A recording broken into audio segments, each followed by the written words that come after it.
Alors, bonjour à tous. Alors, pour commencer, je me présente. Je m'appelle Geoffrey Caron et j'enseigne à l'Université de Castilla-La Mancha, où je suis également en doctorat. Pour cette présentation, j'ai choisi ce sujet car il est en lien direct avec ma thèse que je viens tout juste de commencer et pour laquelle j'étudie l'utilisation des jeux vidéo en classe de langue étrangère. Mon objectif ici est de vous présenter une manière, parmi d'autres, pour construire une unité didactique autour d'un jeu. Alors ici, j'ai choisi A Blind Legend, qui est un jeu un peu particulier, car ce n'est pas un jeu vidéo dans le sens où il est 100% audio. Il a été prévu pour pouvoir être joué par les non-voyants.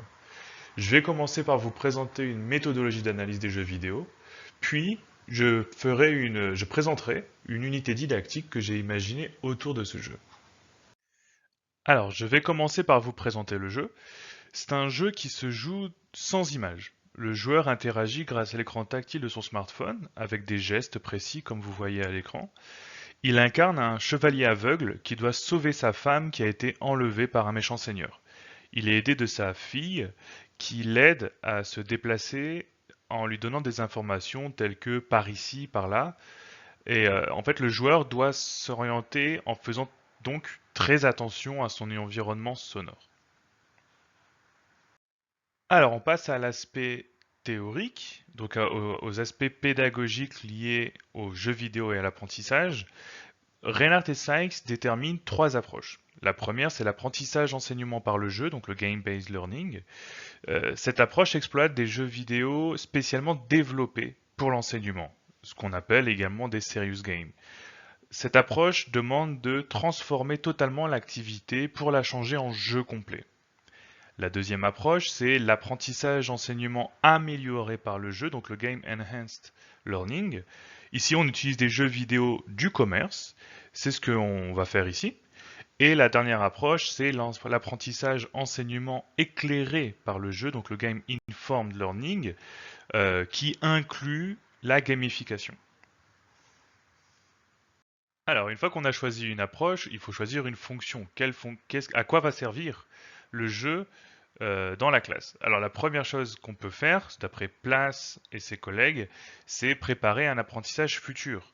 Ici, la fonction du jeu va être de faire vivre une expérience ouvrant un apprentissage, par exemple en servant d'illustration ou de sujet de débat. La deuxième fonction, ça va être l'apprentissage de nouvelles connaissances ou compétences. Elles sont incluses dans le gameplay.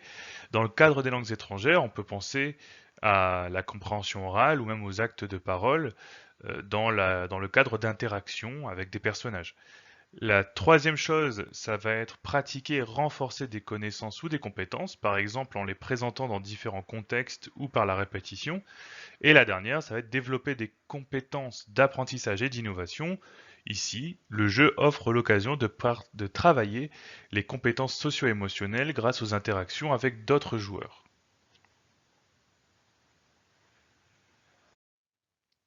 Alors, on passe maintenant au game design.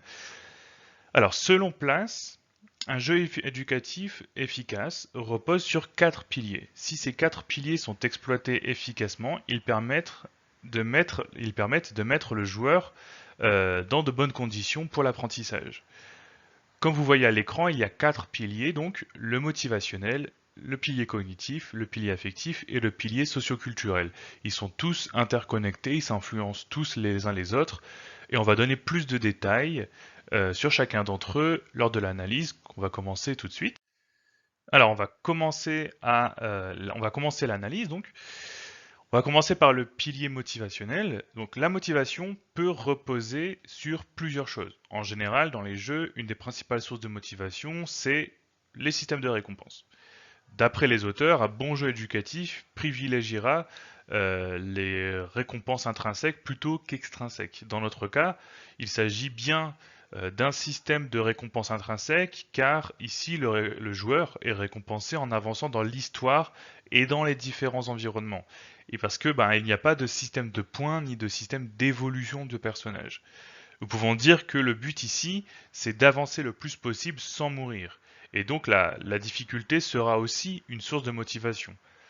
En effet, le système de vie est un peu une source de tension pour le joueur, car il ne peut mourir que 5 fois. Ensuite, il devra attendre 20 minutes pour avoir à nouveau 5 vies gratuites, à moins de vouloir payer quelques euros pour en récupérer. Donc on peut dire que chaque vie a de la valeur, et ça c'est quelque chose de très important, car il faut rappeler que dans le monde du jeu vidéo, l'échec est quelque chose de naturel et même d'amusant. Ce n'est pas quelque chose de honteux, contrairement au monde éducatif.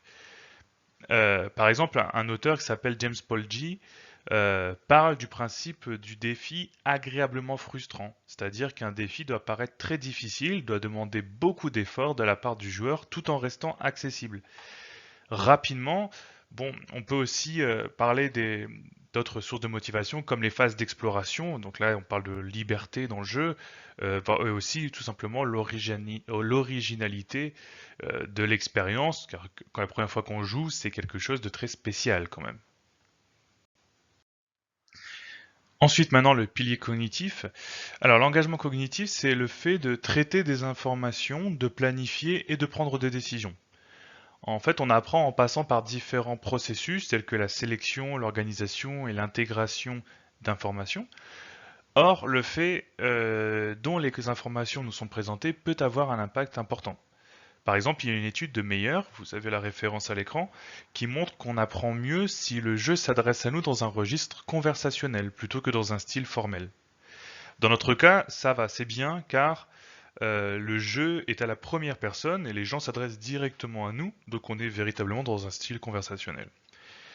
Aussi, dans ce jeu, on peut également être assuré du fait qu'il n'y a pas trop de risque d'extraneous processing. Alors, l'extraneous processing, qu'est-ce que c'est? Eh bien, en fait, c'est le fait de traiter une information inutile à l'apprentissage. En fait, quand on choisit un jeu, il faut se poser la question de est-ce que ce dernier processus dont on vient de parler ne risque pas de rendre l'apprentissage difficile? Il faut donc se demander sur quoi les efforts de mon élève vont être portés. Sur ce que je veux lui enseigner ou sur d'autres choses, par exemple les commandes de jeu. Ici, dans ce cas, dans notre cas, il n'y a pas mille choses à faire à part suivre l'histoire. Et les commandes sont très simples, comme on l'a vu tout à l'heure. Il suffit de taper sur l'écran. Le pilier affectif concerne évidemment les émotions, donc on peut ressentir de très nombreuses émotions en jouant à un jeu vidéo. Moi, je vais vous en présenter seulement deux parce qu'on n'a pas trop le temps d'approfondir, les émotions sociales et les émotions technologiques. La première catégorie, les émotions sociales. En général, on pense que les émotions sociales sont liées aux relations entre les êtres humains. Mais en fait, on peut ressentir des émotions sociales avec des personnages fictifs, des personnages non joueurs. Ici, par exemple, le lien père-fille est très entretenu par le jeu, notamment directement par son gameplay en fait, parce qu'on dépend directement de la fille pour s'orienter, pour savoir vers où on doit aller. Et puis aussi, ils ont ajouté aussi des moments où on doit lui sauver la vie, parce qu'elle se fait kidnapper ou attaquer par des animaux sauvages, par exemple. Ensuite, l'émotion technologique. On peut ressentir des émotions technologiques négatives, c'est-à-dire que les bugs, par exemple, peuvent entraîner beaucoup de frustration, surtout quand on ne voit pas, qu'on est un peu perdu. Et aussi, on peut ressentir des émotions technologiques positives grâce à la qualité de la prise en main du jeu, qui est très facile à appréhender, à assimiler. Et je pense que notamment dans notre cas, ça sera très pratique avec les apprenants. En conclusion, donc on a vu les quatre piliers selon place, les quatre piliers de l'apprentissage par le jeu, et je pense que malheureusement on aurait pu approfondir plus, mais on n'a pas le temps. Donc n'hésitez pas à lire l'article que je vais publier, et aussi surtout n'hésitez pas à poser des questions à la fin de cette présentation. L'aspect plus pratique maintenant, la création de l'unité. On se base sur le CECRL, le cadre européen commun de référence pour les langues, et donc l'approche actionnelle. J'ai choisi une classe imaginaire constituée d'adultes qui viserait le niveau C1, ce qui correspond à un niveau très avancé de la langue que le cadre définit comme utilisateur expérimenté et autonome. Il s'agit d'étudiants qui ont validé le B2 et qui sont capables donc de s'exprimer relativement facilement et de comprendre des textes oraux relativement complexes. C'est certainement mieux pour une expérience ludique optimale d'avoir déjà un niveau avancé parce que la difficulté de ce jeu c'est d'être 100% audio. On n'a pas d'image pour s'aider. Et on ne peut pas non plus revenir en arrière, rembobiner, et donc un dialogue mal compris conduira probablement à une incompréhension du jeu et donc à une frustration. Comment utiliser ce jeu, dans quelle fonction? pour ce jeu. On le verra plus concrètement avec les activités que je vais présenter, mais j'ai choisi d'utiliser la fonction préparer un apprentissage futur et la fonction pratiquer et renforcer des connaissances ou des compétences. Ensuite, quelle utilisation, c'est-à-dire quand est-ce qu'on va l'utiliser en fait, hein, concrètement ce jeu. J'ai choisi d'utiliser le jeu comme un plus et non comme une véritable obligation. Ce qui me paraîtrait idéal, c'est que les apprenants aient envie de continuer à jouer quand on aura fini. Et il ne faut donc pas les obliger à jouer parce que autrement ça n'a plus aucun intérêt, ce n'est plus un jeu. C'est pour ça qu'on n'utilisera pas en classe pour ne contraindre personne, et donc plutôt on l'utilisera en dehors. L'objectif du professeur, ce sera de les motiver à jouer sur leur temps libre. Et c'est là aussi que se joue un avantage, parce que comme il est original, il suscite tout de suite de la curiosité. Donc il y a fort à parier que beaucoup vont vouloir l'essayer. Ensuite, le thème de l'unité, donc le Moyen Âge, soulignera aussi l'intérêt de jouer à ce jeu. Aussi, bon, j'ai choisi d'utiliser ce jeu comme une expérience commune, commune à tous les apprenants, afin qu'ils abordent l'activité depuis un point de vue qui n'aurait pas été possible ou difficilement possible sans le jeu. Ce qui me semble important, c'est qu'il apporte quelque chose qui aurait été difficilement accessible sans lui. En les faisant incarner un aveugle au Moyen Âge, j'ai bon espoir que ça va alimenter leur envie d'étudier les documents et de participer aux discussions avec une position qui n'aurait pas été, une position qui n'aurait pas eu autrement. Ensuite, bon, cette unité est constituée de 4 étapes, chacune constituée d'un texte écrit et d'un texte oral. Elle se conclut par une tâche finale qui reprend toute l'unité, pardon. Ici, je dois donner l'idée générale très rapidement parce que je n'ai pas beaucoup de temps. C'est pour ça que je me suis limité à montrer les savoir-faire travaillés, le travail de production et aussi le travail facultatif directement lié au jeu. Pour tout ce qui est des documents, je mets les documents en fin de présentation. Donc, pour commencer, comment est-ce qu'on peut présenter le jeu? On peut le faire avant ou après avoir commencé à parler du Moyen-Âge. Personnellement, je préférerais le faire en introduction d'unité. On peut faire une mise en route à partir du titre et parler de l'affiche. Ensuite, on peut présenter la bande-annonce et discuter à propos de l'accessibilité des médias aux non-voyants. On expliquera aussi, pour terminer, l'intérêt éducatif du jeu et on leur dira qu'il n'est pas obligatoire mais qu'il est vivement conseillé de le tester pour la réalisation de la tâche finale. Alors la première étape, donc le Moyen-Âge et ses clichés, dans cette étape on va utiliser une vidéo du vidéaste Nota Bene sur YouTube et un document du site de France TV Info. Les deux documents présentent des clichés sur le Moyen-Âge et pourquoi aussi il y en a autant.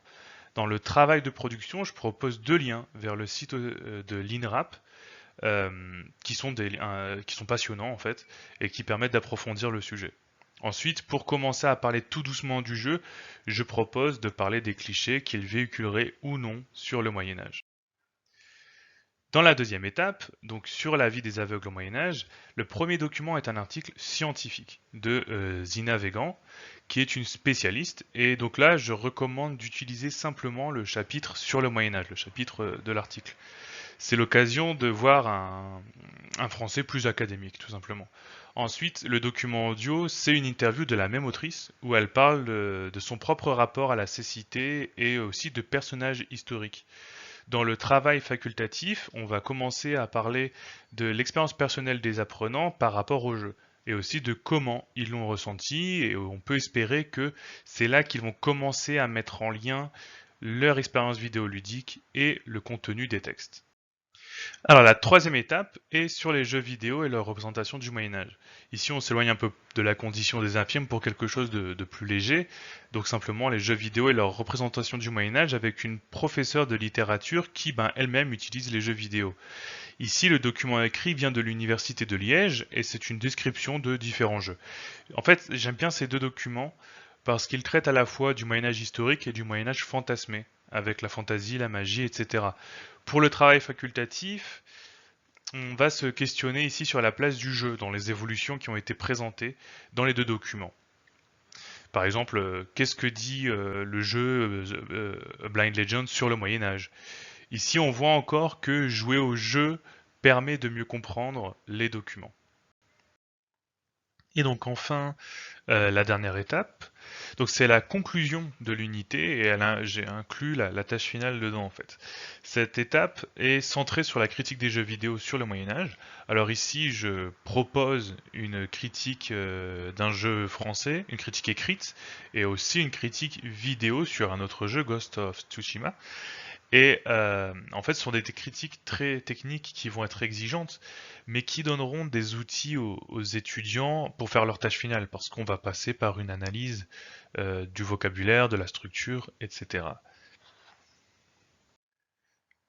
Et donc, pour terminer, la tâche finale, elle consiste à poster une critique du jeu sur le 6senscritique.com, qui est une sorte de réseau social pour noter et critiquer des œuvres.